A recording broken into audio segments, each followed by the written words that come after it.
Hello mga madi, maayong gabi.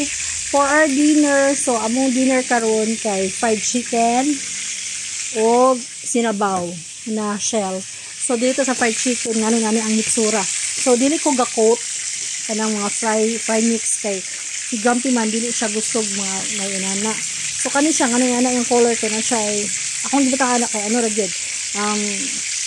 Asin, gamay na bitsin, paminta, black pepper, garlic powder o kanang kuan, paprika, Spanish paprika. So muna dili siya ano siya. So dili ni coating kay sige ganahan si Grumpy man og kuan baho anang fry mix no.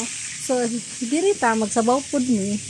So kaning shell. So ako na siyang gi-brine for about 20 minutes. Gi-brine yun ako siya ng gawas, yun ang hugaw, ng gabi ng hugaw.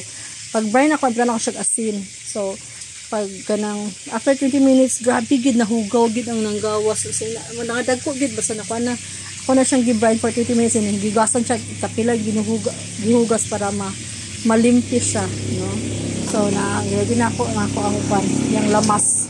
So, pag guman ako fry, kanya po akong lutoon dayon. So muna among dinner. Nananaokog ka ng Chito sa Muntina interview. So gawit ko kan daddy. Kay para manihapon din ni so na-untrack di o wala pa kalarga. So Monday pa na siya mo larga untrack. Where are my babies? Babies! Asa, babies! Baby! Wafer! Fabi! Wafer! Na. Excited doon. So muna mga madi. Thank you for watching. Uy, ha mama, so kita nyo amo sa log gabi ginakaon kay na tungod aning duha ka palanggang. So anyways, thank you for watching mga madi. So bye.